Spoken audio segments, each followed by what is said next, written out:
அன்பின் தேவனாம் ஆண்டவர் இயேசுவின் நாமத்தினால உங்களை வாழ்த்துகிறோம்.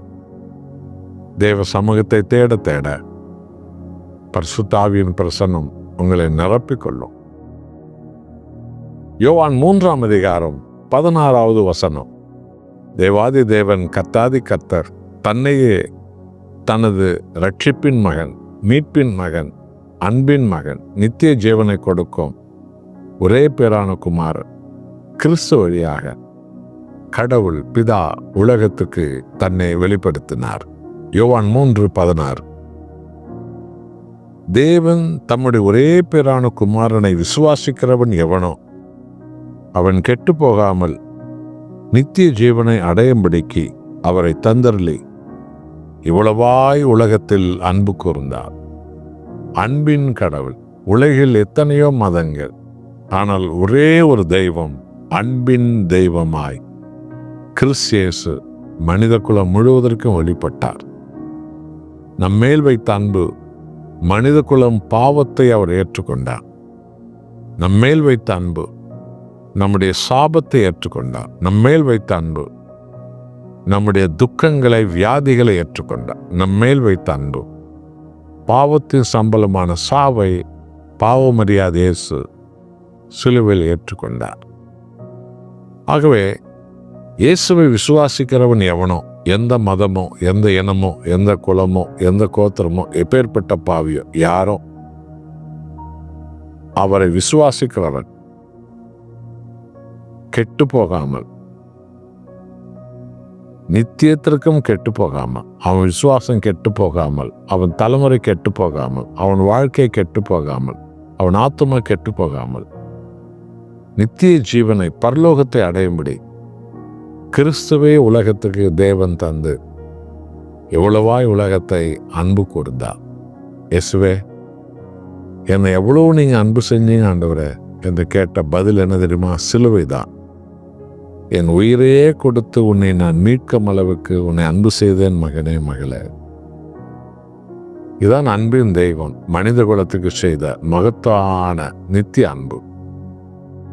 உலகத்துல அந்த கடவுள் உன் உயிரை வாங்கிடா அப்படின்ற கதையை தான் சின்ன வயசுல நிறைய கேட்டிருக்கிறோம். ஆனா இந்த அன்பு கடவுள் உயிரை வாங்குறவர் இல்ல, உயிரை கொடுக்கிற கடவுள்.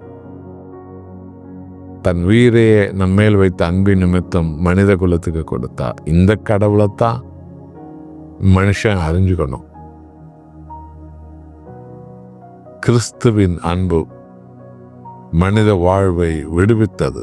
அடிமைதனத்திலிருந்து, பாவத்திலிருந்து, சாபத்திலிருந்து, சாவுலேருந்து, பிசாசுபடியிலிருந்து, தரித்திரத்திலிருந்து, பீட சனியிலிருந்து நம்ம எல்லாம் ஆண்டவர் விடுவித்தார். எத்தனை மகிமை! தேவன் மனித குலத்தின் செய்த அன்பு இயேசு கிறிஸ்து. ஜாதி, மத, இன பேதமின்றி யார் விசுவாசிக்கிறார்களோ விசுவாசம் மகிமையை காண வைக்கும், விசுவாச அற்புதத்தை செய்யும், விசுவாசம் நித்திய ஜீவனை உங்களுக்கு தரும். எவருக்குமே இந்த சுவிசேஷத்தை சொல்லுங்க. எந்த ஜாதியாருக்கும், எந்த மதத்தாருக்கும் நீங்கெல்லாம் அறிவிக்கணும். கேட்டுக்கொண்டே இருக்கக்கூடாது. கேட்டது இன்னைக்கு ஒரு நாளைக்கு நீங்க 10 பேருக்காக நீங்க சொல்லிடணும். 10 பேருக்கு நீங்க பைபிள் வாங்கி தரணும். 10 பேருக்கு நீங்க ஜெபிக்கணும். பல பேர் நீங்க சபைக்கு கொண்டு வரணும். ஆராதனைக்கு ஜெபிப்போமா? அன்புள்ள ஆண்டவரே, துரோகிகளும் சண்டாளர்களும் அக்கிரமக்காரர்களும் துன்மார்க்கர்களுமாய் இருந்த எங்களெல்லாம் நீ நேசித்ததின் விளைவு பாவமறியாத உமது பரிசுத்த ஒரே பேரான குமாரனை அவரை விசுவாசிக்கிறவன் கெட்டு போகாமல் நித்திய ஜீவனை அடையும்படி, பரலோகத்தை அடையும்படி இயேசுவையே இந்த உலகத்துக்கு அனுப்பி உமது அன்பை வெளிப்படுத்தி நீரே. அன்பு கடவுளை, இந்தியாவில் உள்ள அரசியல் தலைவர்களது அன்பை அறியும்படி அவர்களை தொடுங்கப்பா. இந்தியாவில் உள்ள மதவாதிகள் இயேசுவின் அன்பை அறியும்படி அவங்கள தொடுங்கப்பா. இந்தியாவில் பல கோடி மக்களை பிசாசு அவங்க கண்களை குருடு பண்ணி வச்சிருக்கிறாப்பா. அவங்கெல்லாம் உங்களுடைய அன்பை அறியும்படி ஒரு விஷயம் இந்தியாவை அசையுங்கப்பா. அன்பு கடவுள் நீங்க தான். எல்லா மதத்தாரும் அறிந்து கொள்ள வேண்டிய அன்பு தெய்வம் நீங்க தான். இயேசு நாமத்தில் பிதாவே, ஆமென்.